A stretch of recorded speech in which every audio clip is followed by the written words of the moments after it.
وفقا لمهامه المقررة استنادا للقانون المنظم للمراكز الاستشفائية الجامعية.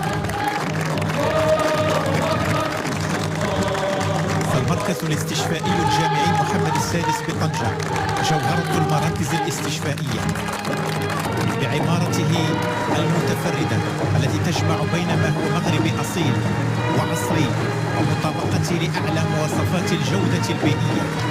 تم إنجاز هذا المركز على يد كفاءات مغربية خالصة، إدارة المفوضة للمشروع من طرف الوكالة الوطنية للتجهيزات العامة.